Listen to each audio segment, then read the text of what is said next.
Jesus. E assim, hoje ele vai nos falar sobre o tema Vivências do Evangelho, Antídoto à Obsessão. Então, Alisson, que Jesus te abençoe e que você possa ter uma fala abençoada e que toque os corações de nós todos.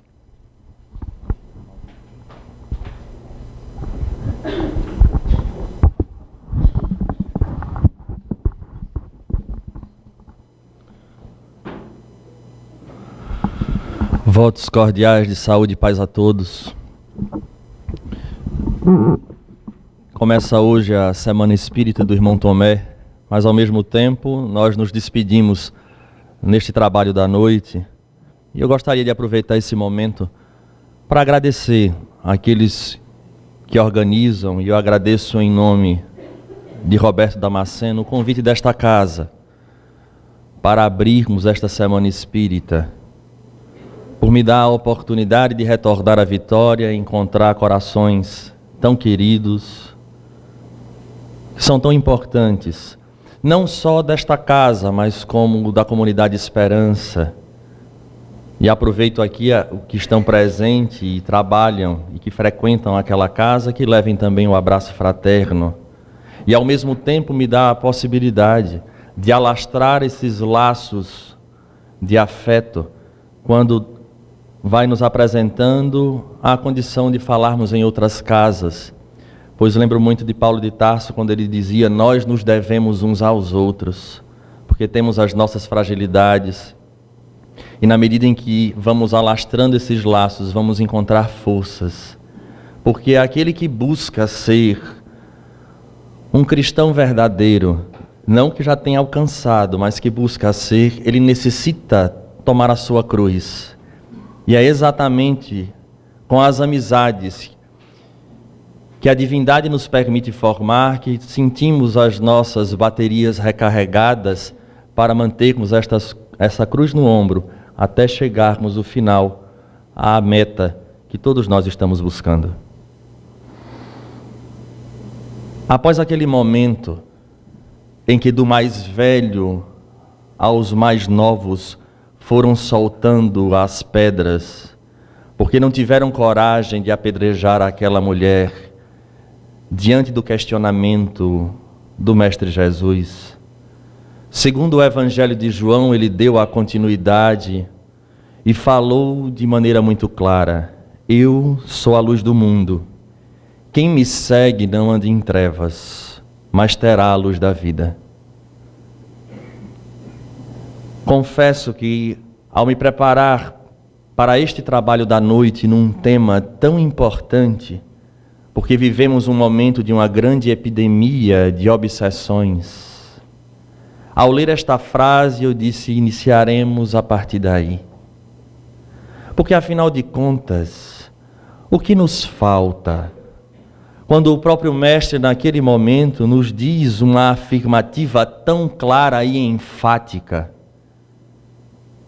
e dando continuidade no seu messianato, canta a vinda de um Consolador que lembraria as suas lições, não na figura das fantasias e mitologias criadas com sua palavra, mas este Consolador viria a relembrar em essência, dando-nos, além disso, a condição de entendermos e enxergarmos além, pois à época não tínhamos a maturidade suficiente para o profundo entendimento.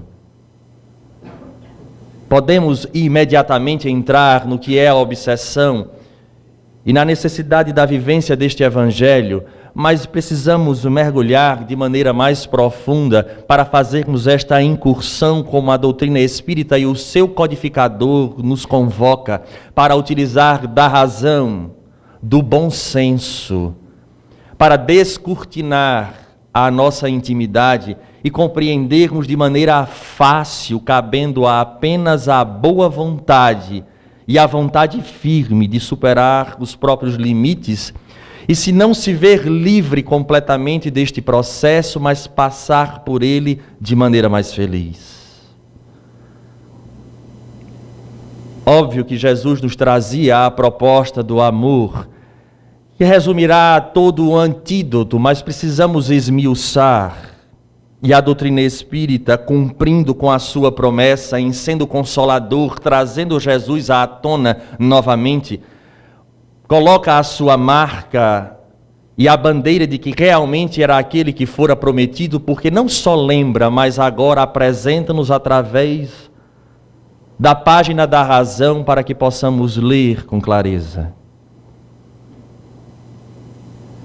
E a grande pergunta que Allan Kardec fazia, porque o silêncio dos túmulos fora quebrado e a vida após a vida então apresenta-se.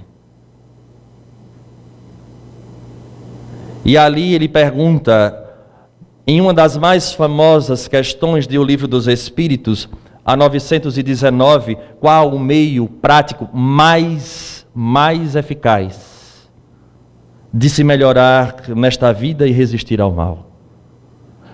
É o meio mais eficaz, não há outro, é a de maior eficiência. E os Espíritos, de maneira peculiar, respondem o que nós já estamos exauridos de escutar. Mas esta resposta fará ano que vem 160 anos. Mas a mesma essência encontra-se há mais de 2000 anos. Um sábio da antiguidade vos disse: conhece-te a ti mesmo. Daí, para transitarmos na seara das obsessões, temos que partir do princípio: conhece-te a ti mesmo. Mas afinal, quem somos?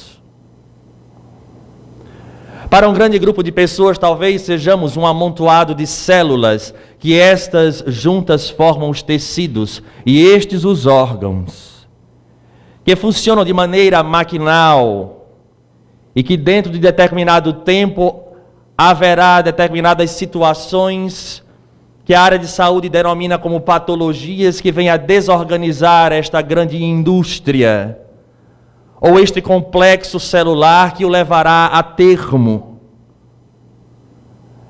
Mas o bom senso nos leva a refletir, e as pesquisas caminham, e através do que a ciência em determinados ramos apontam, percebe-se que a consciência, ela vai além deste fenômeno chamado morte. Então talvez este conceito de que sejamos esse complexo de células, ele não seja pleno, ele não é uma inverdade. Mas talvez nós não sejamos, mas estejamos.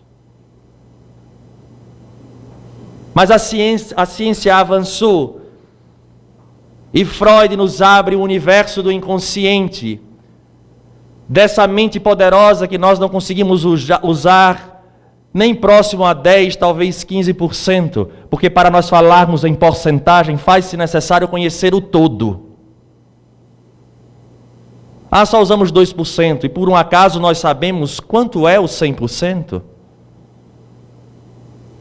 E a partir dali nós vamos perceber que essa ciência avança e percebe que o homem é um ser muito mais complexo do que este amontoado de células, porque ele tem pensamentos, e este pensamento não se encontra gravado única e exclusivamente no arcabouço cerebral.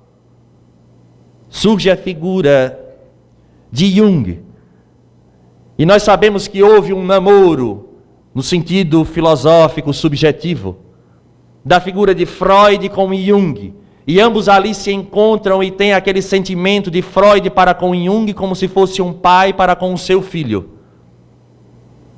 Porque há uma similaridade neste processo de descobertas, mas chega um momento em que há um rompimento, porque Jung, por sua vez, já não concordava de maneira plena com aqueles conceitos, até porque acreditamos que Freud tinha uma personalidade um pouco difícil. E um destes desencontros encontrava-se sobre o conceito do inconsciente, que para Freud era uma tábua rasa, sem experiências pregressas, e onde se encontrava as pulsões de vida e de morte. Para Jung, por sua vez, ele dizia que além destas pulsões de vida e de morte, havia aquilo que ele chamava de arquétipos, que dentro da doutrina espírita se tornou tão comum nós escutarmos na psicologia trazida por Joana de Ângeles, e às vezes repetimos e não paramos para descobrir o que significa arquétipos. Uma junção de duas palavras, arqués e tipós. Arqués, antigos. Tipós, marcas. Eram marcas antigas. Obviamente que naquela visão, naquele período em que Jung falava dos arquétipos, falava a ele do contexto do nascimento para cá, situações que marcaram, que muitas vezes para fugir às consequências do fenômeno, este vinha para o inconsciente, de maneira que nós não entrávamos em contato, mas sofremos as consequências advindas, e é neste momento que nós iremos buscar nesta doutrina codificada pelo eminente codificador Allan Kardec, quando ele nos traz à tona a consequência daquele grito que quebrou o silêncio dos túmulos. Porque a doutrina não é nossa, é dos espíritos. Daí nós não podemos mexer ao bel prazer, porque veio deles. E eles nos falam então, apresentando-nos a lei da reencarnação, de causa e efeito, e afinal quem somos? Somos um espírito imortal, que saímos da mão do Criador, simples e ignorantes, e ganhamos a estrada da evolução. E extrapolando o conceito de Jung, agora nós podemos afirmar que verdadeiramente trazemos na alma os nossos arquétipos individuais e coletivos, porque fizemos parte de culturas diversas, além das experiências que nós trouxemos através das vivências. Daí fica fácil então compreender que somos viajantes do mundo, ou melhor, do tempo. E vamos adquirindo as nossas heranças, as mais diversas, e a partir dali observa-se na própria história, não só no campo da mitologia, mas em todas aquelas histórias religiosas iremos observar a figura de espíritos, que seja momentos vistos como anjos, ora como demônios, que influenciam, que apresentam-se, e mesmo aqueles nossos irmãos que não compreendem a doutrina espírita, porque nunca se deram ao trabalho de mergulhar na codificação pelo receio do que vão encontrar, eles também acreditavam e acreditam na figura do anjo que apresenta-se a Maria de Nazaré e fala a ela que ela receberá uma criança, bem como a Isabel, que trazia problemas para engravidar. Bem como os profetas e tantas outras histórias, onde está marcado a presença dos espíritos num processo de comunicação, de influência mútua. Porque, afinal de contas, se estes arquétipos, na visão espírita, são as nossas marcas do passado, há um ser que permanece durante todo o processo dos milênios, que é o Espírito. E no momento em que ele não se encontra neste casulo, ou neste escafandro, que nos coloca na atmosfera da Terra, ele deve permanecer em algum lugar, fazendo alguma coisa. E assim acontece. E os espíritos narram a Allan Kardec as possibilidades e os fenômenos que acontecem do lado de lá, porque na verdade é a nossa limitação, até mesmo na nossa crença e neste nosso inconsciente, que é uma grande cilada, pois falamos o lado de lá como se fosse algo verdadeiro, quando na verdade estamos numa vivência contínua entre o mundo invisível e o mundo visível, da qual nós fazemos parte, momentaneamente. E obviamente em Allan Kardec, sabendo disso, um homem criterioso e que gostava de esmiuçar as questões, e imediatamente ele fez a pergunta para desvendar os mistérios que preenchiam a mente de todos nós ao longo de todos os séculos, dos milênios. Verdadeiramente, na questão 459, ele pergunta a estes luminares da humanidade: os espíritos, ou influem os espíritos em nossos pensamentos e em nossos atos? Não há mais, não há arestas, não há uma pergunta subliminar, ele é de maneira clara: influi ou não influi? Porque são personalidades, são consciências, que tal qual nós, agora se encontram destituídos deste escafandro celular. Mas já que eles permanecem, têm eles a possibilidade de nos influenciarem? E os espíritos respondem: muito mais que imaginais. De tal forma que, de ordinário, são eles que vos dirigem. É chocante. É chocante. Nós paramos para esmiuçar esta resposta, que de ordinário são eles que vos dirigem. É uma influência, então, permanente, constante. E de imediato somos empurrados, impulsionados a pensar: então, na verdade, agora eu sou apenas uma marionete na mão destes espíritos, que podem me direcionar a tal ponto de fazer com que eu me equivoque, e obviamente, se assim o for, eu estou livre das consequências da lei. Porque na hora que vierem me acusar, eu vou dizer: opa, a culpa não foi minha, foi dele. Mas dele quem? Deste que está aqui ao meu lado, vocês não estão vendo? É tão marcante que até filme já se fez em relação a isso, como por exemplo A Mulher Invisível, onde nós sorrimos pelo homem acreditar naquela figura que ali estava. Então eles influenciam.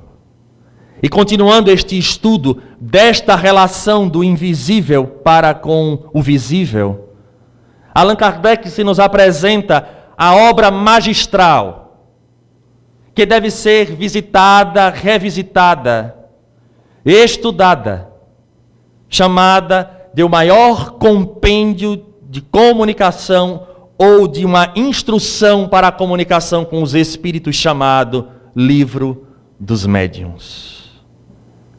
Porque se em essência nós somos espíritos, precisamos compreender urgentemente de que a nossa personalidade, os nossos vícios e as nossas virtudes não são frutos desta genética a qual nós colocamos tanta importância. E é fácil comprovar. Você quer dizer, Alisson, que a genética não tem importância? Eu não disse isso.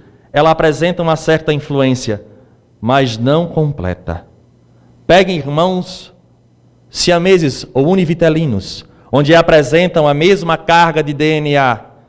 Filhos, obviamente, dos mesmos pais, educados na mesma escola, sofrem as mesmas influências e vão apresentar características completamente distintas, apesar das mães adorarem colocar os dois vestidinhos de marinheiro. Porque é difícil ter um gêmeo que não tem aquela foto de marinheiro clássica. Mas cada um traz a sua personalidade. Então, se assim acontece, esta consciência, quando chega no momento em desprender-se deste escafandro, ele entra no mundo espiritual trazendo toda a sua bagagem, seus hábitos, vícios e virtudes, de tal maneira então que ele há de continuar nesta esfera na qual ele vai ter a ressonância para ali permanecer. Então Allan Kardec, em observando esta realidade, obviamente, da mesma forma que há pessoas que são ignorantes e nesta ignorância praticam o mal, por lógica, também deve haver espíritos que, ao chegar na condição de espírito livre da matéria, também continuarão praticando o mal. E neste compêndio, apresenta-nos os tipos de obsessão de influências, porque, afinal de contas, ele já havia recebido a informação de que estes espíritos nos influenciam a tal ponto que são eles que nos dirigem praticamente. Mas não funciona de uma maneira aleatória, porque seria um grande erro ou lacuna na lei se assim fosse, pois estaríamos completamente livres da responsabilidade. Tem um meio para anular, tem um meio para amenizar esta influência, pelo menos destes que agem mal. E ele próprio nos fala, quando repetimos a frase de João o evangelista, após o momento da mulher adúltera, quando ele diz: eu sou a luz do mundo, quem me segue não anda em trevas. Mas eis o grande problema, porque seguir a Jesus não é tão simples assim. Apesar de, teoricamente, aqui, nós percebemos grandes estudiosos da doutrina espírita, ou no mínimo conhecedores de toda a sua lei, do que apresenta o Livro dos Espíritos e as demais obras. Mas ainda assim, não poucas vezes trazem os traços das obsessões. E então ele nos apresenta a classificação delas, chamando-nos a atenção para a primeira situação, conhecida de todos nós como todas as outras. A obsessão simples, que é aquela que não seria simples pelo fato de não trazer consequências, mas da ideia de muito mais do comum, que atinge a muitos de nós, até porque estamos imersos no meio repleto de espíritos, como agora, neste instante, aqui estão presentes. Eu mesmo consigo ver muitos encarnados, mas vejo.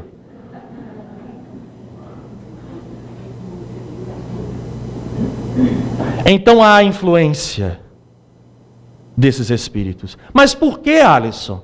Por que há esta influência? Porque nós também o somos. E viemos ao longo do tempo praticando 1000 situações e esquecemos que existem as leis das vibrações, das energias, das afinidades, similaridades, bem como aqueles que sintonizam com os nossos hábitos ainda deletérios. Então a obsessão simples vai ser a presença daqueles espíritos que buscam em nós, às vezes, aquela pessoa que vai dar a ele o que ele necessita, porque há várias situações dentro da obsessão simples que nós precisamos parar. Sabe por quê? Porque na área de saúde existe uma regra de ouro que diz assim: cessando a causa, cessa o efeito. Não adianta eu ter uma dor de cabeça, eu não sei qual é a causa, eu vou lá tomar uma dipirona, vai passar por determinado momento. Mas enquanto eu não descobrir o que está causando, eu serei vítima até o fim. E esta regra de ouro da terapêutica, ela funciona para o processo obsessivo, porque para falar desta prática do Evangelho como antídoto, precisamos compreender o porquê ele funciona. Porque a causa está em nós.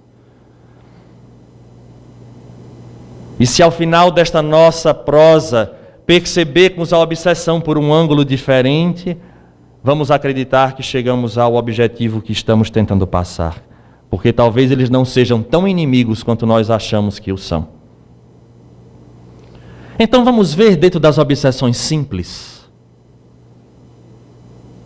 Se eu alimento um vício, seja ele qual for, socialmente aceito, ou aqueles que nós fazemos apenas na intimidade, ou quando achamos que estamos sozinhos, haverá espíritos que irão sintonizar neste vício, porque saem ainda tão materializados, depois do processo do desencarne, que sentem fome, sede, principalmente aqueles que são viciados, porque o vício está na alma, não no corpo, então ele perdura após a morte.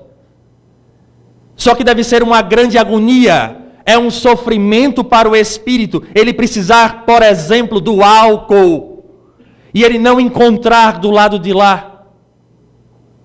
Imaginem uma crise de abstinência, quem já viu alguém com delirium tremens, pela falta do álcool, este espírito vai passar por esta etapa, e ele precisa de alguém para servir de ponte, porque na hora em que esta pessoa toma, seja lá qual bebida alcoólica, este espírito necessita estar próximo a ele para sorver do fluido daquela substância. Ele não está importando, ele não se importa em fazer mal à pessoa, esta pessoa é apenas a ponte. Assim acontece com os entorpecentes. Quantos jovens não se deixam levar pelas drogas, e digo jovens de todas as idades, A juventude agora é representada muito mais pela imaturidade. E no momento em que ele está ali, há um grupo de espíritos. Neste momento torna-se extremamente grave, porque são espíritos que trazem uma carga energética extremamente densa. Por isso é tão complicado a pessoa, depois que passa a ser viciado, ele conseguir libertar-se. Porque a carga de energia anímica, bem como dos espíritos, é imensa. E na hora em que ele fuma a maconha ou cheira a cocaína, ou injeta em si determinadas substâncias, estes espíritos sentem a mesma situação e sensação. Mas eles não estão desejando o mal da pessoa. Eles estão apenas vampirizando-a para que ele usufrua do que ele sempre usufruiu na matéria. Mas nós sentimos. A obsessão simples se dá não só neste processo dos vícios, mas de tantas outras situações que nós começamos a perceber então que nós atraímos este grupo de espíritos que se utilizam das nossas forças. Se nós mergulharmos no campo da sexualidade então, vamos além. Os sexólatras. E chega um momento em que entram numa compulsão, que passam a sofrer por aquilo ali. O que deveria ser um prazer passa a ser um tormento. E estes espíritos estão ali vampirizando a energia desses nossos irmãos. Mas a culpa é deles.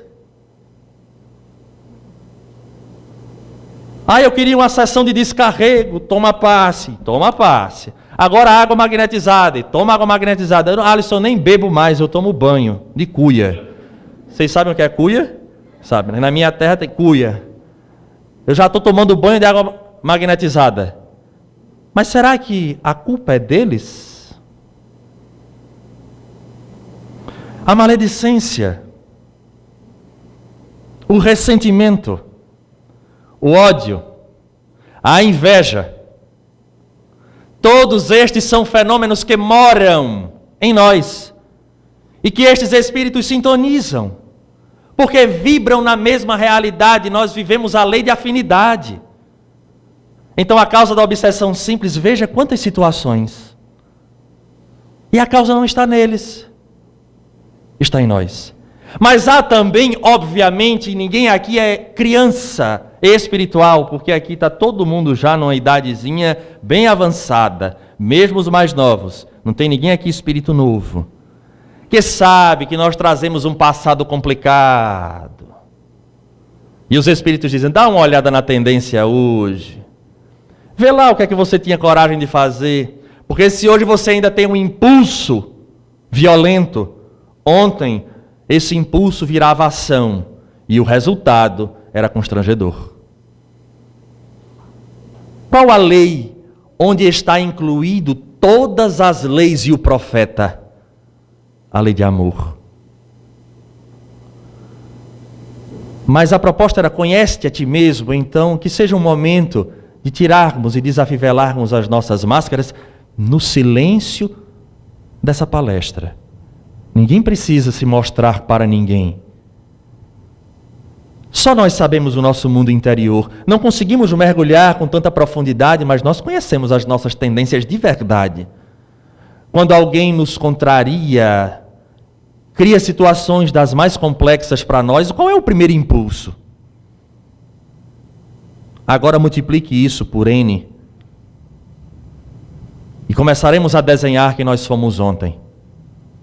Então nós já ferimos, magoamos, talvez até já tenhamos matado alguém, ou insuflado alguém a se suicidar, ou tantas situações que às vezes nem com o intuito, mas pela irresponsabilidade nos relacionamentos humanos, a outra pessoa se prejudicou a tal ponto, porque na verdade todo processo obsessivo que vem no formato de vingança, que não são os casos da bebida e etc., mas que vem como vingança, são frutos do rompimento desta lei chamada lei de amor.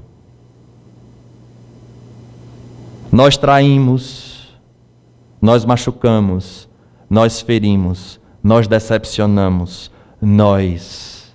E aqueles que sofreram não tiveram a capacidade de se libertar para ganhar os altos píncaros que nós tanto sonhamos do equilíbrio destes mundos espirituais ditosos. Porque a necessidade de fazer com que o outro reconheça o erro é grande. E escutamos os espíritos sofrendo, porque eu não deixarei que ele ou ela nesta existência repita o que ele fez comigo, com outras pessoas. Eu vou mostrar a ele e a ela quem eles são verdadeiramente, o que eles fizeram, porque essa dor que faz com que este espírito persiga, caracterizando esta obsessão, não é outra coisa senão o desamor causado por nós próprios.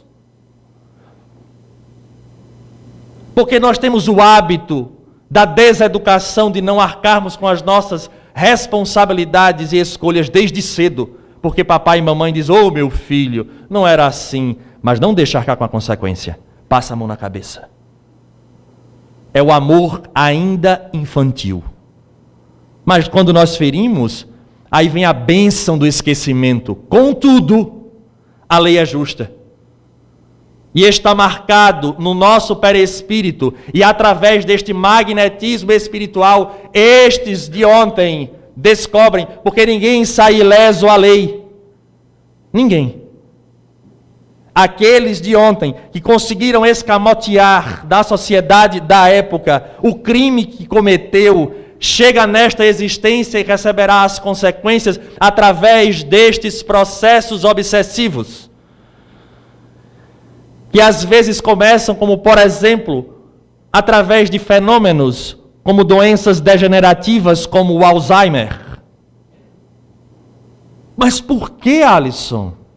Porque é a própria consciência cobrando.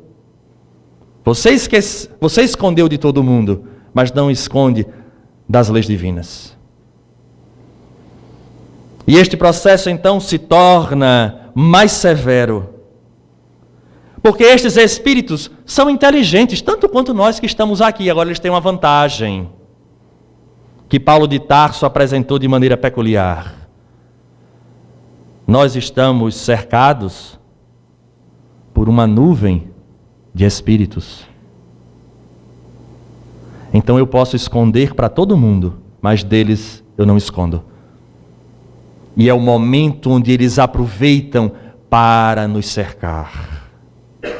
Porque é na intimidade que eu penso, e Emmanuel diz assim, você quer saber para onde você vai depois de desencarnar? Basta você entrar em contato com o que você está pensando quando está sozinho. Tem coisa que eu preferia não ter lido. Que a ignorância é tão bom às vezes. E aí nós começamos a perceber que tem uma causa então.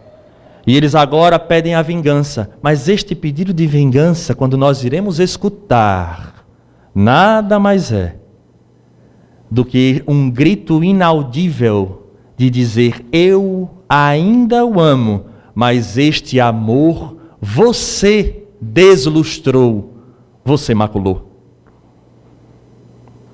Quantas histórias nós não já acumulamos ao longo dos anos nas reuniões de desobsessão? Nós temos já um pouco mais de uma década. Não que faça muito tempo, mas assim que eu fui chegando, saindo da juventude, eu já comecei na mediúnica, então 10 anos, deu agora com uns 20 e pouco, vocês imaginam aí, né? E quantas histórias não nos marcaram? E lembro-me uma em especial, porque nós não iremos citar nomes absolutamente de ninguém, mas de um senhor que solicitara um tratamento, uma orientação espiritual, e foi levado pelos espíritos, através dessa psicografia, ao tratamento da desobsessão. Interessante. No processo da desobsessão, veio aquele espírito extremamente endurecido, e este homem passava pelo desafio de encarar um câncer num estágio bem avançado, preso a uma cama, já no seu lar. E esse espírito então dizia, eu tenho a satisfação de vê-lo sofrer dessa forma. e eu estou do lado de cá esperando o momento em que ele irá desencarnar. E a pessoa dizia: mas meu filho, não perca o seu tempo. Se ontem você sofreu, tinha uma razão de ser, porque antes daquele momento do teu sofrimento não fostes tu a vítima, mas o algoz, porque ninguém sofre sem a necessidade. Ninguém responde à lei se antes não houver uma causa. E ele então falava de maneira enfática que iria permanecer até que esta pessoa que estava a orientar o espírito, intuído pela espiritualidade que auxilia todo o trabalho sério, provavelmente foi ao ouvido e disse para que a pessoa comunicasse ao espírito: mas por que você sofre tanto? Você não tem ninguém que você ama? Cadê aqueles que você tanto ama? Você não tem ninguém. E foi um momento que ao longo destas décadas eu nunca esqueci, porque emocionou todos que estavam presentes. E aquele espírito de um jovem envelhecido pelo ódio e o rancor começou a chorar. E chorava. E a partir dali ele fez o que na psicologia se chama de uma catarse, colocou para fora. E dizia: eu tenho um grande amor, mas este homem que agora sofre desse jeito, eu irei castigá-lo. Era o pai desta menina, linda, e eu tanto amava. Mas era um período difícil. Morava eu numa aldeia que fazia parte de um feudo. E ela se apaixonou por mim e eu por ela, mas eu não tinha condições. E este homem, pai dela, simplesmente me chama para uma conversa.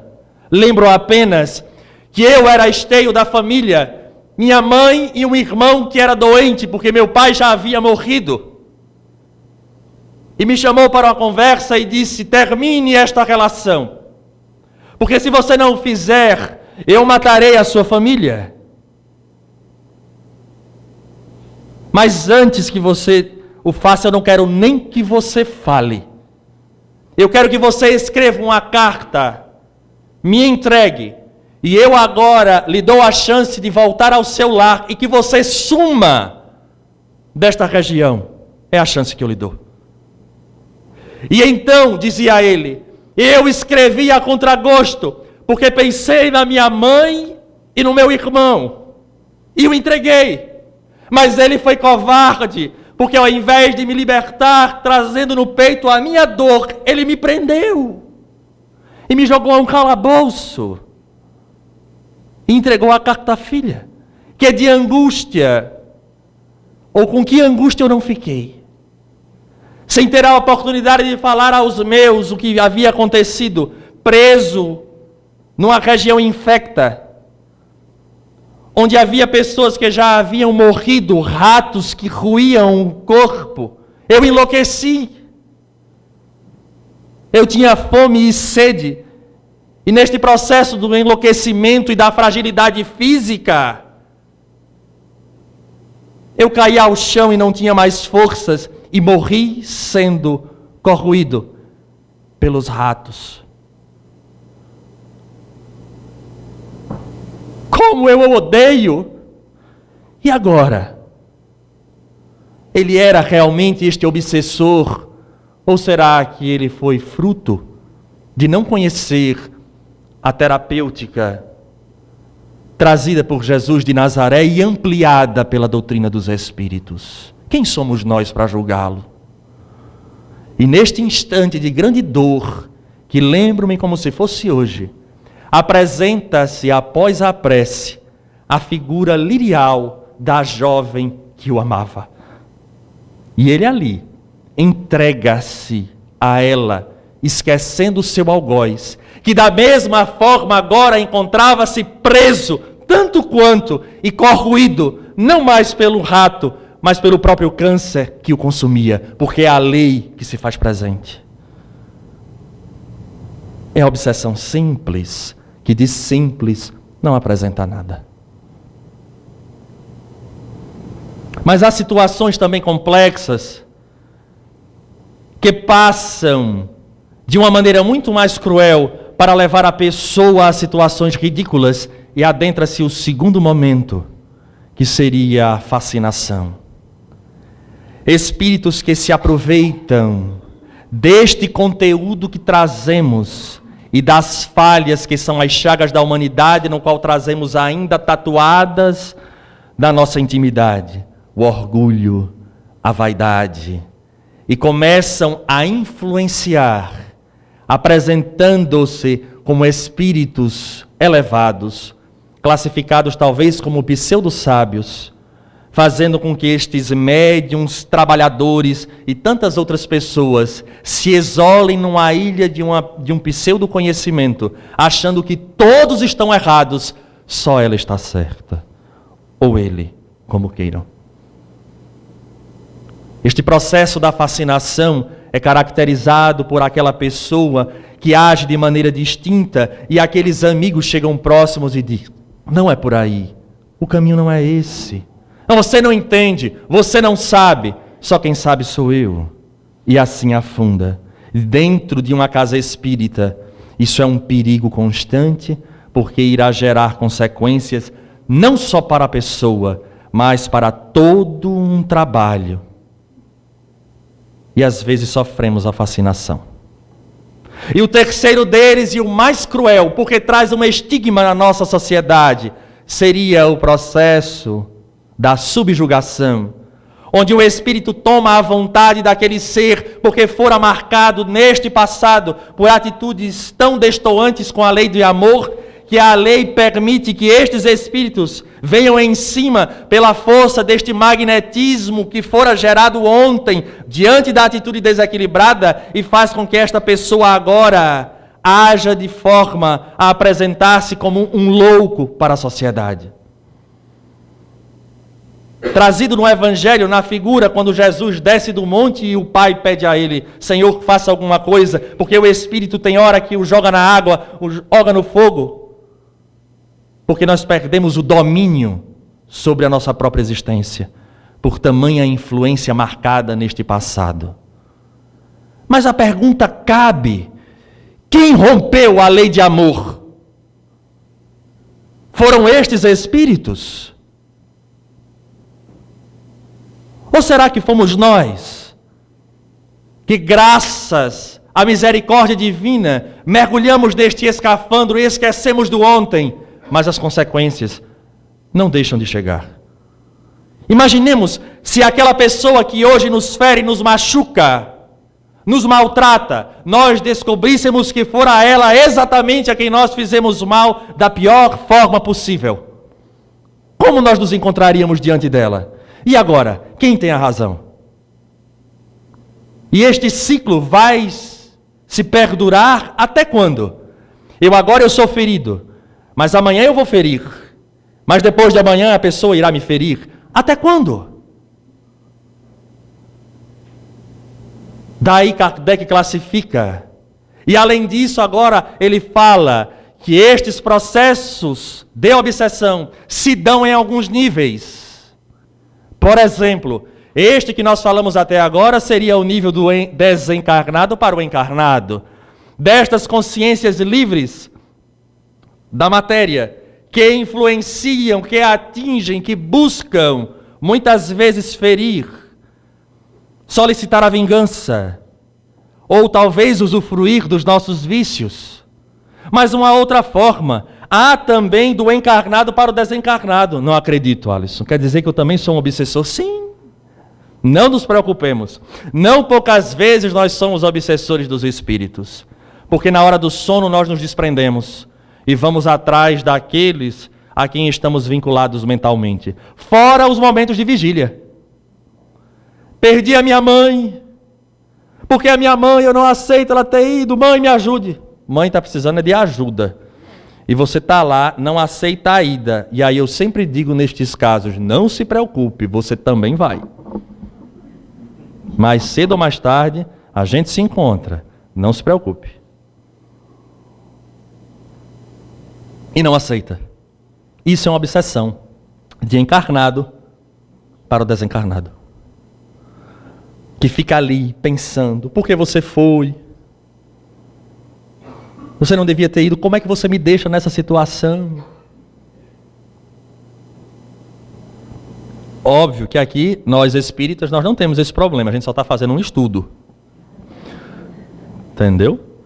Depois tem o de desencarnado para desencarnado, porque também há obsessão entre eles. Quando há ressonância, e vamos estudar André Luiz, Manuel Filomeno, daqueles espíritos que se perseguem entre si, por conta da faixa, da sintonia e da vibração. E há depois, obviamente, aquela especial que eu deixei para fechar essa classificação, que é a de encarnado para encarnado. Oh, que coisa boa! Essa é a melhor de todas. Começa no lar, pelos resgates entre marido e mulher ou pais e filhos. Eita, processo de encarnado para encarnado. É realmente uma obsessão. Eu conheço pessoas que têm filhos únicos, aí faz assim: minha filha, você está fazendo o quê? A menina está em silêncio. Se está em silêncio, é um problema. Você deve estar fazendo alguma coisa. Quando a menina fala demais, dá para falar menos? Porque você está falando muito. E aí dá vontade de perguntar, a fim das contas, o que é que você quer? Que ela fale ou que ela silencie? Porque você não deixa a menina em paz. Você perturba. É a obsessão de encarnado para encarnado. Quando eu for falar, eu na verdade eu nem vou pular essa parte de marido e mulher, porque não vale a pena. Essa daí eu prefiro, como o pessoal joga dominó, toco. Eu prefiro tocar. Né? Afinal de contas, eu sou tão bem recebido aqui em Vitória que não vale a pena a gente entrar nessa seara. Vai que eu ganho algum processo obsessivo de encarnados para encarnado. É demais para mim, não dá. Mas quando tem aquela pessoa que prejudica, ou aquela pessoa que nós não gostamos, ou aquela situação que está difícil e nós começamos a macerar, a ruminar o problema, a falar mal, a reclamar, encarnado para encarnado. Porque todo pensamento gera energia. E na hora em que eu penso na pessoa, eu direciono este petardo mental para ela. Se ela estiver na mesma faixa vibratória, que frequentemente se encontra, porque às vezes é uma implicância recíproca, ela recebe o petardo. Mas ninguém faz mal a ninguém sem antes fazer mal a si próprio. É a lei. É a história do perfume que eu sempre falo quando aqui eu venho. Por mais que eu coloque perfume para ficar cheiroso para os amigos de Vitória, eu jamais ficarei mais cheiroso do que o frasco que contém a essência. Daí, por mais petardo que eu lance, mais mal eu fico. Me dá angústia, me dá insônia. Depois vem para as somatizações, que eu sei que ninguém tem: gastrite, dor de cabeça, insônia, ninguém tem. Dor crônica, sem ter uma razão, ninguém tem.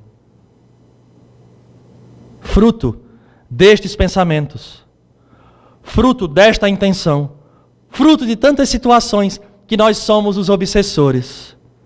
Será que a pessoa para quem nós estamos lançando esse pensamento também diz: eu queria uma sessão de descarrego para me livrar da pessoa que está fazendo isso comigo? Aí acontece a famosa história de dizer: meu Deus, fizeram um trabalho para mim. Não, fez trabalho não. Provavelmente você é que está atraindo mesmo, porque está na faixa da vibração, da sintonia, criando o que se chama de ressonância, do encarnado para encarnado. Vai para onde? Olhou para o lado para quê? Foi que você viu? Ciúme. Também, graças a Deus, a gente não tem. A obsessão de encarnado para encarnado. Olha quantas situações. Meu Deus, Alisson, isso é verdade. A doutrina fala de maneira bem clara. Mas não fica por aí. Cai num terceiro processo ou num outro processo. Além dessas de encarnado para encarnado, nós vivemos um momento extremamente complexo dos processos de auto-obsessões. Não, assim também, mas peraí, é simples, é fascinação, é subjugação, é de encarnado para encarnado, de encarnado para desencarnado, desencarnado para encarnado, desencarnado para desencarnado, e tem auto-obsessão, eu desisto, jogo a toalha, não é melhor voltar. Não, mas é fato. Para nós percebermos o quanto nós estamos envolvidos há mais de 2000 anos só de evangelho, tendo a terapêutica na mão. Aí, não satisfeito, ainda manda o Consolador prometido para esmiuçar a questão. Mas a gente adora um obsessor. Como eu posso passar sem ter uma raivinha? É isso que me dá alegria. Só pode ser masoquismo. Não tem outra explicação. E a auto-obsessão, como é que ela funciona? A começar, e aí os espíritos aproveitam. A primeira delas, a baixa autoestima. Eita, que essa é a melhor de todas. Bom que espírita não tem, porque o espírita ele já tem uma visão completamente diferente. Mas aqueles que nós conhecemos, já às vezes tem aquela baixa autoestima. Mas eu não consigo. Mas eu não sei se eu sou capaz. E aí vem a melhor frase de todas. Eu não mereço. Essa é a boa. Eu gosto muito dessa em especial. Eu não mereço. Merece. Eu não mereço. Então tá bom, você não merece. Mas foi lhe dada a concessão, aproveite. Por que nós não merecemos? Se nós buscamos o bem, lutamos para fazer o bem, por que não se a lei é de plantação e colheita, ação e reação? Merecemos sim. Lá na nossa cidade, e eu já descobri que aqui em Vitória também, assim, no Espírito Santo, né? O forró faz sucesso. Não tem um encontro, né? Tem uma cidade aqui que tem um encontro de sanfoneiro, de forró. Eu achei aquilo fantástico. Para você ver, nós estamos exportando cultura. Né? Porque na minha terra, vocês sabem que é famoso. E aí você vai para uma dança, a pessoa está ali toda acanhada, acha-se feia, acha que não. Não, você tem condições sim, por que não? Não tem aquela história, né, que existe uma tampa para cada panela? Basta procurar direito, vai achar. Aí você vai lá e diz assim, olha, quer dançar comigo?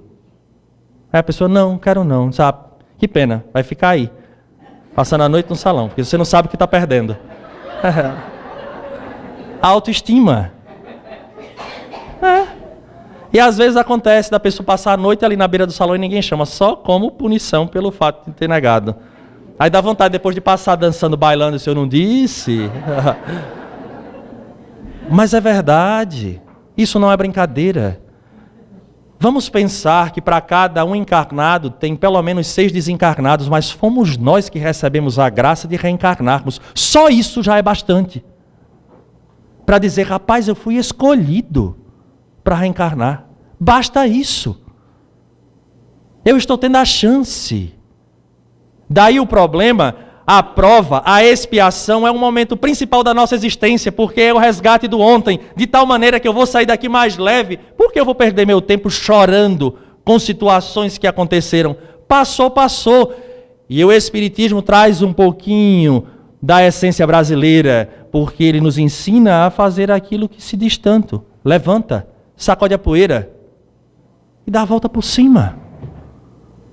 Mas a auto-obsessão, ela é cruel, porque ela também vem através do pensamento fixo, daquele orgulho que se sente ferido e diz, rapaz, eu não aceito ter feito isso. Como é que essa pessoa faz isso comigo? E vive no pensamento fixo, que vai levar este espírito mais adiante a ter problemas severos quando adentrar na espiritualidade, porque ele entra num estado de loucura.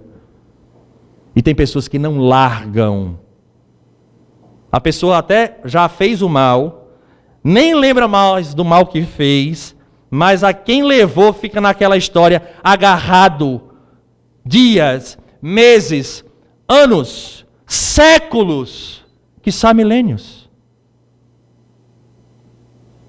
E está ali sofrendo. Ah, como é que está? Conseguiu seu ex-marido? Ah, eu estou ótima. Não tenho mais nada com meu ex-marido. Estou totalmente livre. Ah, que coisa boa. Você já se encontrou com ele? Não, Alisson. Quando vem na mesma calçada que eu vejo, eu saio imediatamente para o outro lado. Então você não está livre. Você está presa a essa pessoa. Presa, enjaulada, chumbada àquela personalidade. É a ideia fixa. É a auto-obsessão. Aí os espíritos que não gostam de nós, por conta dos nossos equívocos de ontem, só insufla. Só aproveita. Vai lá. Mais. E a gente não percebe. E está sendo ali. O terceiro ponto de auto-obsessão, também fruto do orgulho, a culpa. Porque se eu não tivesse feito, ele não teria me deixado, ou ela não teria me deixado. Se eu tivesse agido de tal forma, não teria acontecido. Tenhamos a consciência de que nós sempre estaremos fazendo aquilo que nós acreditamos ser o melhor naquele momento. Quem de nós aqui não tem a condição de olhar para trás e dizer, se hoje eu pudesse voltar atrás em tal situação, eu não agiria dessa forma? Isso é reconhecer, isso é crescer, mas não devemos dar espaço para esta culpa que simplesmente nos impulsiona para os abismos da depressão. Eu errei, não erro mais. Ali foi o melhor que eu pude, na ignorância na qual eu vivia. Agora a minha realidade é outra. Farei diferente. Porque o orgulho faz com que isso aconteça. As pessoas acham que o orgulho está na forma de se vestir, de se portar, de falar. O orgulho é essa nossa condição de não aceitar a nossa realidade tal qual nós estamos. A culpa é dizer assim, eu não erro, mas errei. E aí eu tenho uma extrema dificuldade de aceitar que errei. Qual o problema? Errou. Agora conserta. E faz diferente. E muitas pessoas afundam, porque juntamente com isso está relacionado ao quarto problema, que é o perfeccionismo. Exige de todo mundo e fica se auto-obsidiando, porque também não pode fazer errado, porque não pode. Como não, se nós estamos numa escola? Mas quando eu tomo consciência da realidade do Espírito e começo a viver tal qual o Espírito solicita, eu vou compreender o outro de uma melhor maneira, porque se eu erro, ele também pode errar. Se eu posso estar irritado, a pessoa também pode estar. O negócio começa a clarear na nossa mente. Mas este processo de auto-obsessão nos segue todo santo dia. E às vezes caindo na depressão, que hoje é uma epidemia mundial, levando a situações tão difíceis, tão complicadas. Porque o depressivo, ele perde a vontade de viver. E que necessita de uma intervenção tanto espiritual, como de uma intervenção médica, terapêutica, psicológica. Mas agora que nós conseguimos passear pelas obsessões, precisamos, de maneira clara, compreender qual é a terapêutica segura. Porque, somando todas elas, iremos perceber que a origem não está em outro lugar, a não ser em nós próprios. Mas eu gostaria de, antes de entrar na terapêutica, eu gostaria de fazer uma observação que deve ser levada em conta com muita seriedade. Nós nos autoestimamos também demais. Porque estamos dentro de uma casa espírita há alguns anos, fazendo algumas tarefas, trabalhos exteriores. Nós achamos que já atingimos o nível X da evolução espiritual. Nos sentimos já pareados, às vezes, a um Chico Xavier, guardadas as devidas proporções. Ao ponto de ter orgulho, por exemplo, da própria humildade.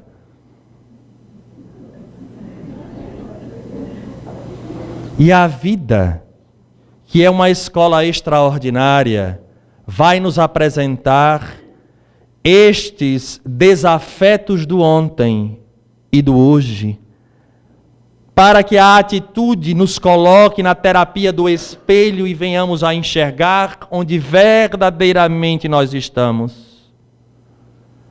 Eu conheço a lei de causa e efeito, a reencarnação, sei que Deus é soberanamente justo e bom, que ninguém sofre de maneira injusta. Até o momento em que acontece isso comigo, porque eu sou tão bom. E esse momento da dor, este espírito que vem cobrar o ontem, ou aproveita-se dos nossos vícios de agora, de outra forma e por um ângulo distinto do que nós costumamos observar, ele está dizendo: olha, aproveita enquanto é tempo, porque você não está no nível que você acha que está, não, porque você não perdoa, porque você não tolera, e é tão verdade que você está sofrendo com o que está acontecendo. O espírito obsessor, ele nos diz isso. É o contato, é o choque com a verdade. Já que nós não conseguimos escutar às vezes de quem está ao nosso lado, ele simplesmente aproveita a invisibilidade e faz com que a gente se apresente tal qual nós somos. Ou melhor, estamos. Então todo o processo obsessivo é sinal de alerta para dizer onde eu estou me equivocando. É num vício, é no pensamento, é na linguagem, é na ação. Onde eu estou abrindo a brecha para ver a ressonância destes espíritos que agora me cobram? Porque a culpa não é dele, sou eu que estou dando a sintonia. Onde está a sintonia? E aí nós vamos perceber, por exemplo, no nosso orgulho de colocarmos-nos no pedestal e nos sentirmos feridos sempre. E este espírito vem e diz: olha, mas você me feriu, viu? E aí incomoda, dói, adoece, os médicos procuram, não sabem, é o processo obsessivo. É o momento da parada, é a misericórdia divina nos dando a condição de aproveitarmos a existência para dizer que valeu a pena. Porque na verdade este grande inimigo torna-se o maior dos meus amigos, porque me dá a condição de enxergar e imediatamente eu mudar a minha conduta. Daí, se a causa encontra-se em nós, precisamos urgentemente de usar o conteúdo das lições do Mestre, que nos orienta para fazermos o que Santo Agostinho nos disse na resposta do conhece-te a ti mesmo. Um sábio da antiguidade vô-lo disse: mergulha na tua intimidade, desbrava o teu ser, percebe os teus vícios, ainda as tuas mazelas, e corre para aparar essas arestas, porque só assim não terás problemas no campo das obsessões. E neste momento da nossa conversa, eu peço licença para que nós venhamos a ler a terapêutica, para que ninguém depois me acuse de dizer: olha, isso é coisa da sua cabeça. Porque falar para espírita é uma coisa grave. Porque o espírita, ele acha que sabe tudo e esquece às vezes das vivências. Então, já que não vale ouvir Alisson, vamos ouvir, porque neste instante gostaria eu de poder sentar aí e ouvir o próprio Mestre a nos falar. Porque essa realidade é o que o Evangelho nos faz e nos traz quando nós abrimos e buscamos lê-lo. É Jesus conosco, falando a cada um de nós. Valeria a pena era botar aquela voz de Cid Moreira. Né? Como se fosse, porque a gente imagina que a voz do sábio é sempre aquela, né? Os nossos mitos, o nosso inconsciente coletivo. E qual seria então a terapêutica? Nada melhor do que ouvir a síntese das lições de Jesus de Nazaré, que se encontra, como nós falávamos anteriormente, no capítulo 5º, 6º e 7º do Evangelho de Mateus. Não vou ler na íntegra, mas eu separei vários pontos, para que agora que nós compreendemos onde está a causa das obsessões, vamos perceber o quanto Jesus é atual e quanto as suas palavras são profiláticas para que não aconteça, e quando estamos passando, como elas são terapêuticas para atingirmos a cura. E lá vai o Sermão do Monte. Portanto, se estiveres oferecendo tua oferta sobre o altar, e ali te lembrares que teu irmão tem algo contra ti, deixa ali tua oferta diante do altar. Vai e reconcilia-te primeiramente com teu irmão. Então, vem e oferece tua oferta. Sê benevolente depressa com o teu adversário, enquanto estás no caminho com ele, para que o adversário não te entregue ao juiz, e o juiz te entregue ao oficial, e sejas lançados na prisão. Em verdade vos digo que de modo nenhum saireis dali até que restituas o último quadrante. Sermão do Monte.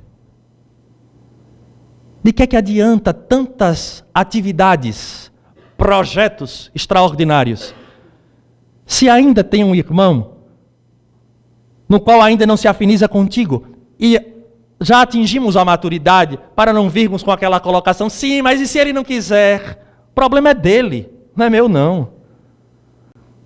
Porque eu tento, não consigo, eu perdoo, por mim, não é por ele, porque ele agora estará marcado pela lei. Então a gente tenta, não enxerga, não consegue, então tá. Mas para por aí, Alisson. Não, tem mais terapêutica, não é assim não. Vamos adiante. Ouvistes que foi dito, olho por olho e dente por dente. Eu, porém, vos digo, para não se opor ao malvado. Para não se opor. Pelo contrário, ao que te bater na face direita, vira-lhe também a outra. A doutrina espírita nos proporciona buscar o espírito que liberta e não a letra que mata. Não é a condição física de entregar o outro rosto, o outro lado da face. É a proposta de não deixar que aquilo ali macule as nossas relações, porque a pessoa hoje que nos fere talvez esteja sendo o instrumento dessa justiça, mas é necessário que haja o escândalo, mas ai daquele por quem venha. Ele irá pagar, ele irá responder, mas eu não preciso mais. Daí eu dou a minha outra face. E se porventura, que eu não acredito, mas algum espírito esteja aqui pensando, é tão fácil ele estar falando, que eu sei que ninguém está pensando nisso. Jesus disse, carrega a tua cruz e segue-me. Ele não deu uma seara de facilidades. Mas também não acabou não, viu? E ao que deseja levar-te, ou melhor, vira-lhe também a outra, e ao que deseja levar-te a juízo, para tomar-te a túnica, deixa-lhe também o manto, e quem te compelir a caminhar 1 milha, vai com ele 2. Olha o que Jesus está dizendo. Você acha que é um sacrifício andar 1 milha? Você acha que é um sacrifício que ele está fazendo com você? Permita, faça, suporte, entre no sacrifício, ande 2 milhas. Se ele está pedindo a túnica, dê a túnica e a capa. Porque esta pessoa ainda está na horizontalidade de buscar as coisas, as posições, o destaque social, que nada disso leva. Porque nós que estamos aqui já transitamos por tudo isso, pelo mais alto como pelo mais baixo. E o que é que nós trouxemos? Tem famílias que se digladiam por dinheiro, por posse, para, numa virada, num diagnóstico, a vida mudar e deixar tudo. Conheço uma família que é muito atrelada a uma terra e veio falar comigo, eu disse, não se preocupem, cada um vai ganhar os 7 palmos que lhe compete. Mas Alisson, não, é verdade. Porque se nenhum dos demais descendentes das gerações que vão vir, nenhum se interessa por este ambiente e vocês estão se digladiando por isso, não tenham dúvida, cada um vai ganhar os 7 palmos que lhe compete. O problema é que nesta mentalidade a pessoa vai morrer, mas não vai desencarnar. E ele continua. Ouvistes que foi dito, amarás o teu próximo e odiarás o teu inimigo. Eu, porém, vos digo, amai vossos inimigos e orai pelos que vos perseguem, para que vos torneis filhos do vosso Pai que está nos céus, já que seu sol desponta sobre maus e bons e cai chuva sobre justos e injustos.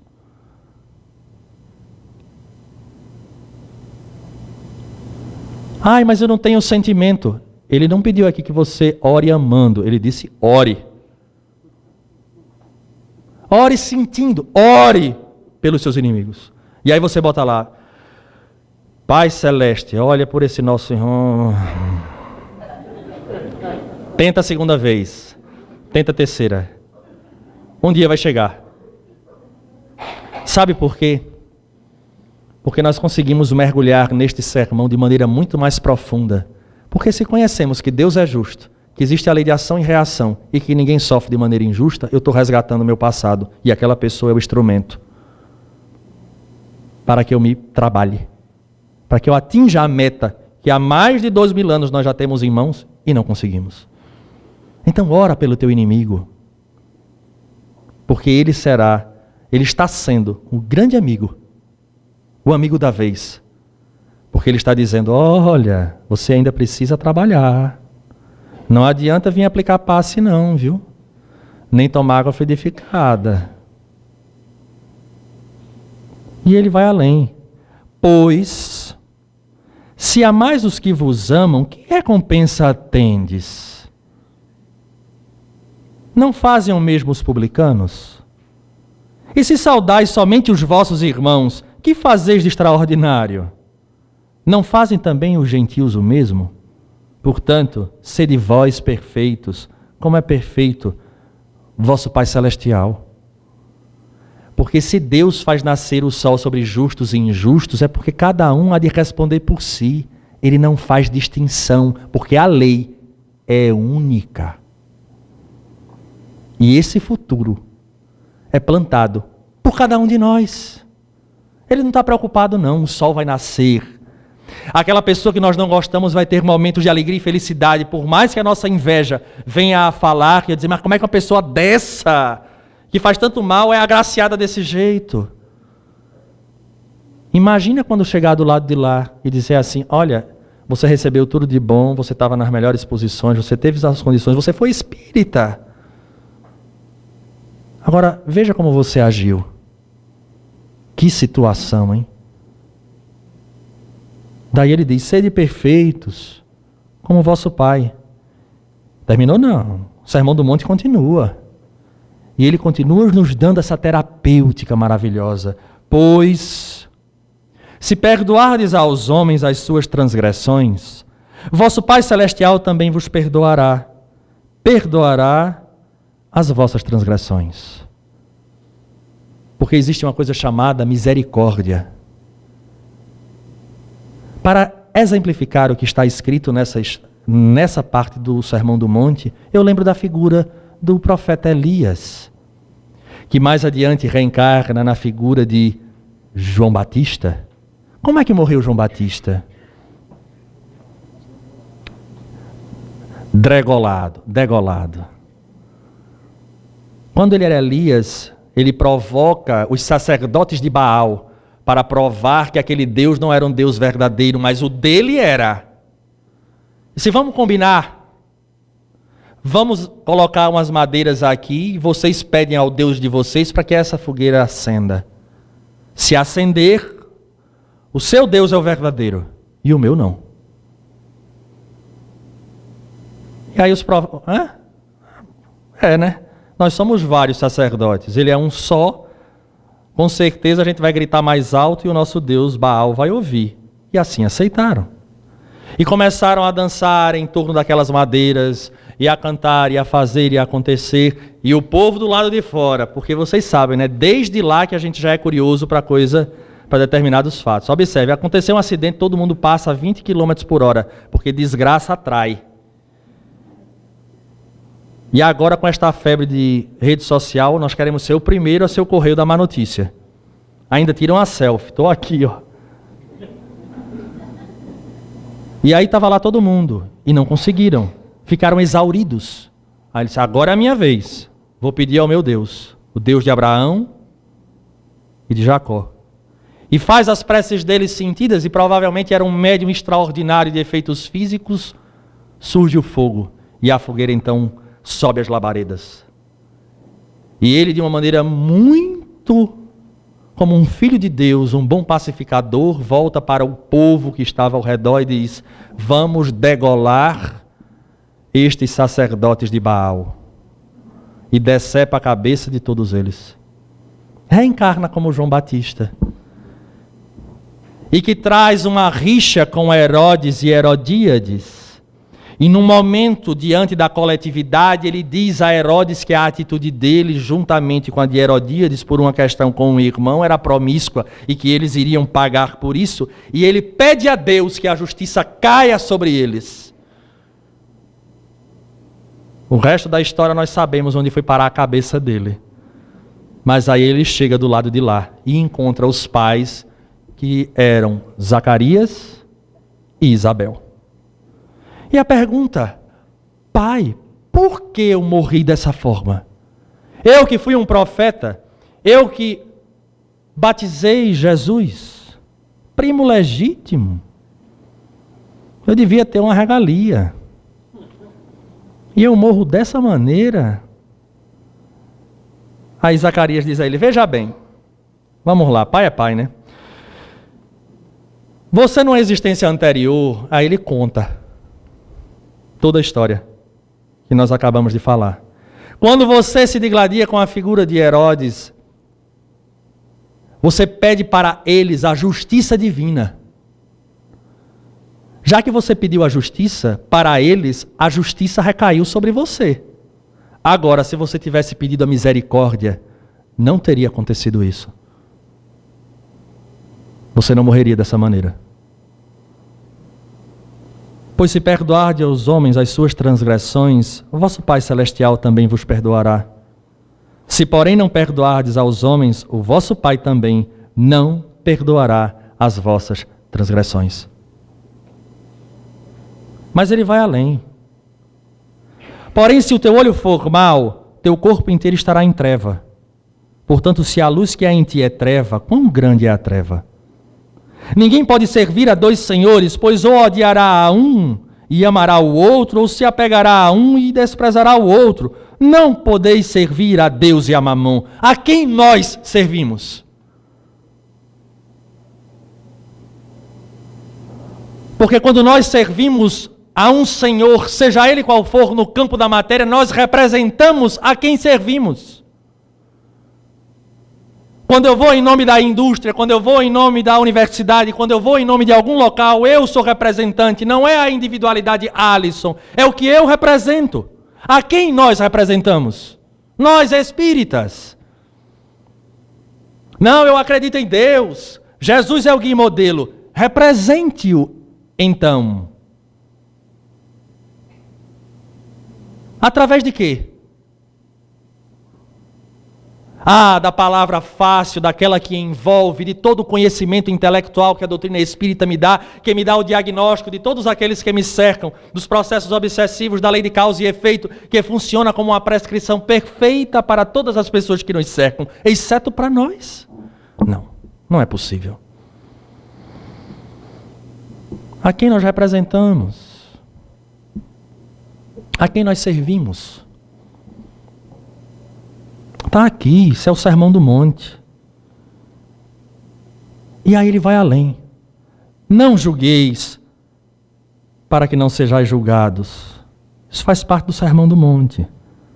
Pois com o juízo com que julgar sereis julgados, e com a medida com que medis sereis medidos. E a doutrina espírita diz: olha, a tua existência não é só essa não. Já vem de outros momentos. Então você não sabe a dor que o outro carrega, nem o mal que você fez. Não julgue, porque ninguém consegue penetrar a intimidade do outro e saber o que acontece ou o que aconteceu com este ser. Quando nós relatamos o caso da desobsessão, obviamente a ideia que nós temos daquele obsessor que persegue um coitado que está em cima de uma cama num processo de um câncer avançado. Mas quando escutamos a história, quem tem razão? Quem de nós faria diferente? Nós estamos preparados para largar os nossos entes queridos pelo processo da desencarnação? Porque talvez muitos que estejamos aqui, muitos de nós, no momento em que nós desencarnarmos, nós vamos ficar próximos àquele que nós tanto amamos, num processo obsessivo, fazendo com que a pessoa sinta dores, incômodo, pesadelos e tantas situações. Quem de nós pode julgar? Até aquele irmão consanguíneo que não está de acordo com o que nós pensamos ou que faça aquilo que nós desejamos. Quem é esta pessoa? De onde vem o meu vínculo com ele no passado? Será que não é agora o momento?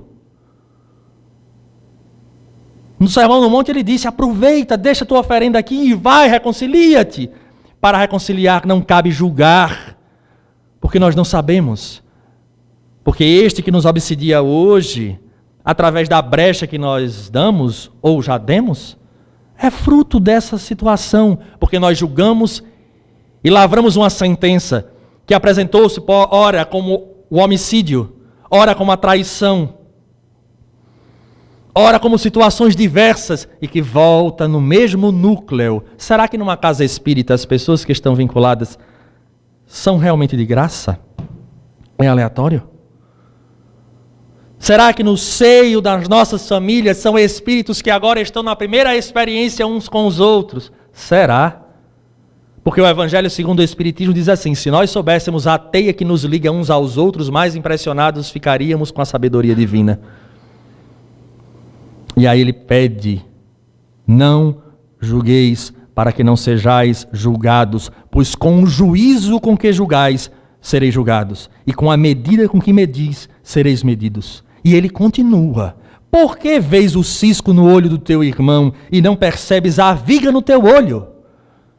Eu odeio esse obsessor que me perturba, mas eu não tenho coragem de me reeducar e acabar com o vício que me corrói por dentro e atrai este. E aí eu vou para o centro, para a desobsessão, e aí a desobsessão trata daquele irmão e encaminha, mas o vício permanece. Outros espíritos chegarão, porque a causa está na pessoa.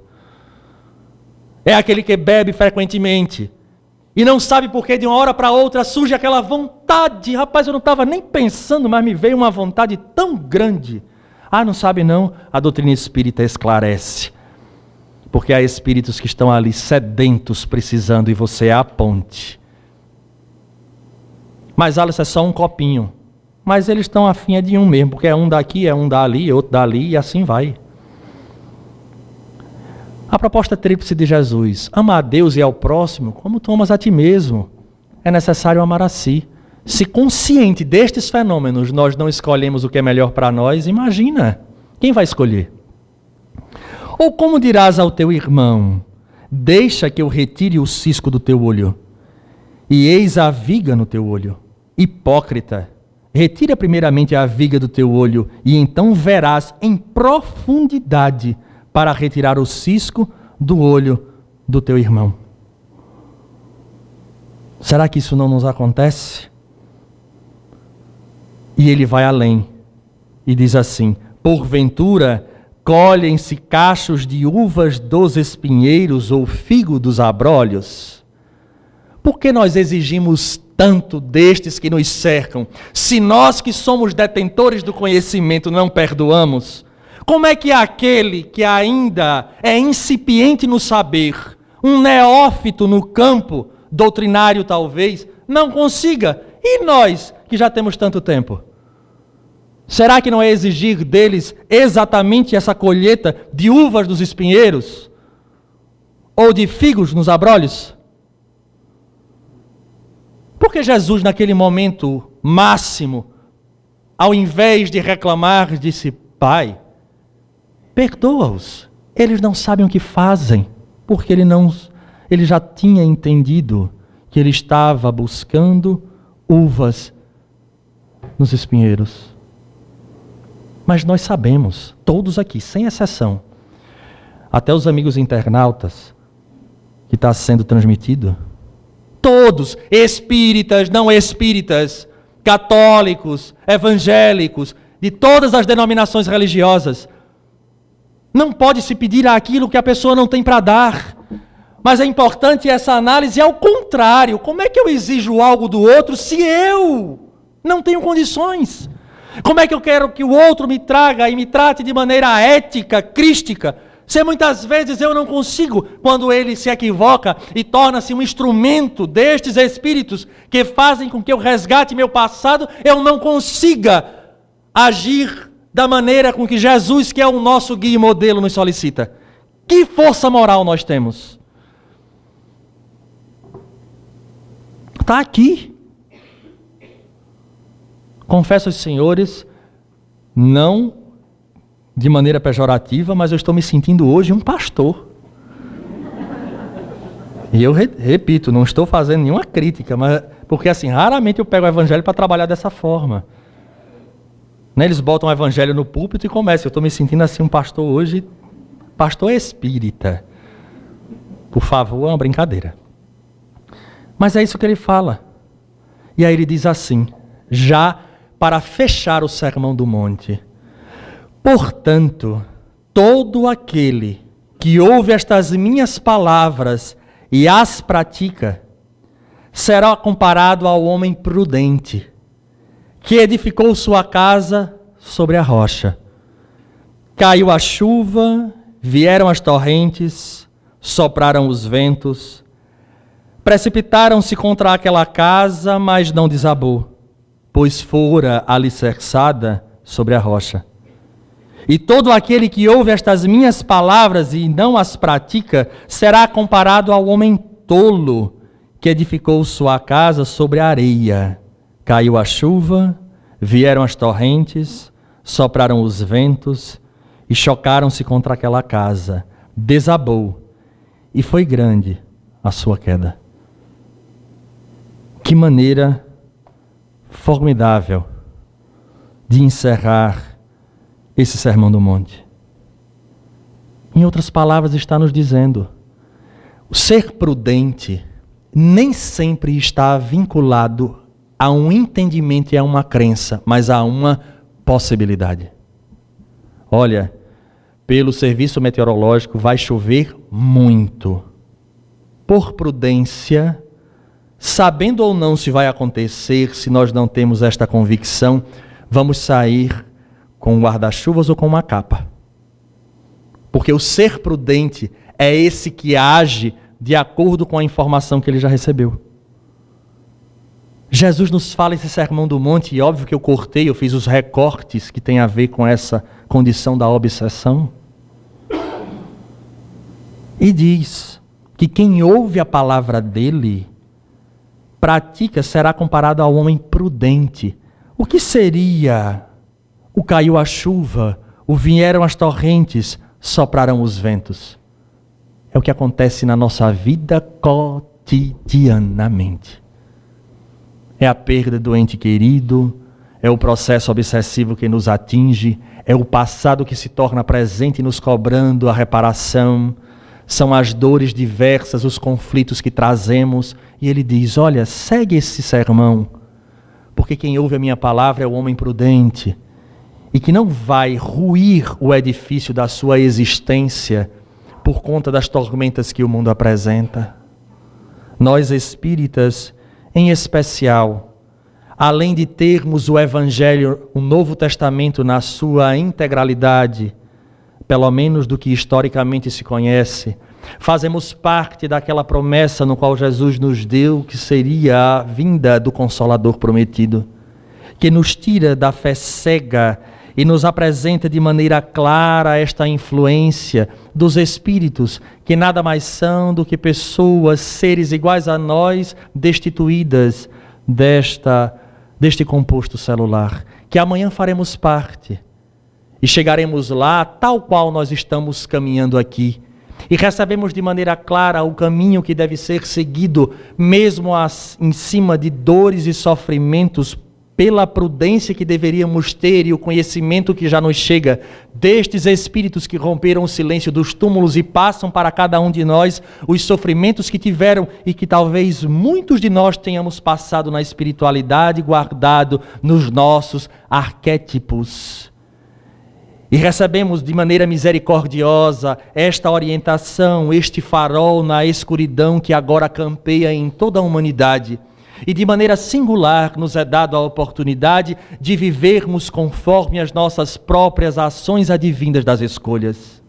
Não iremos transferir a responsabilidade para ninguém, e ao mesmo tempo a doutrina nos fala que a sua grande missão é trazer o esclarecimento ao ser, para que ele não alegue amanhã a ignorância, porque terá ele a condição de, uma vez tendo o conhecimento, poderá discernir, porque ele será sempre o responsável pela colheita que virá a ter amanhã.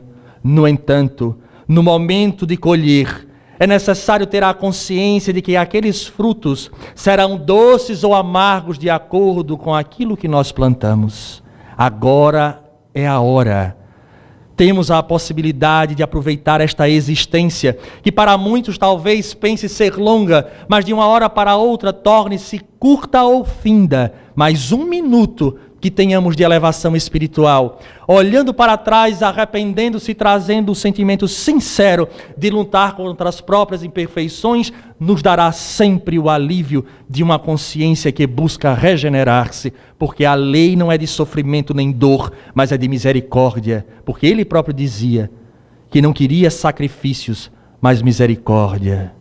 Assim nós temos, através desta visão espírita, a possibilidade de não nos tornarmos vítimas da vida, mas agentes modificadores da realidade. E diante dos processos obsessivos que estamos passando, ou que venhamos a passar amanhã, a certeza deste conhecimento nos dirá: aproveita agora, porque esta dor é a dor que há de te regenerar e de te colocar naquilo que tanto desejas, que é a paz de consciência e a certeza de que agora és o homem novo, diferente daquele que no momento da dor irava-se contra o próximo e contra Deus, mas clareado pelos conhecimentos da doutrina espírita, tem aquela mesma coragem indômita de entrar nas arenas romanas, cantando hosanas às alturas, agradecendo a Deus este fardo, que torna-se leve pelo fato de conhecermos Jesus à luz da doutrina espírita. Que façamos este trabalho da reeducação do ser, para que jamais venhamos sofrer pela consciência que nos dirá: tivestes a chance e jogastes fora. Aos irmãos desta casa, das casas vizinhas, os simpatizantes, um grande abraço. Votos sinceros de saúde, de muita paz. E mais uma vez fico grato pela oportunidade de revê-los e da paciência que é tão peculiar a cada um de vocês. Muita paz.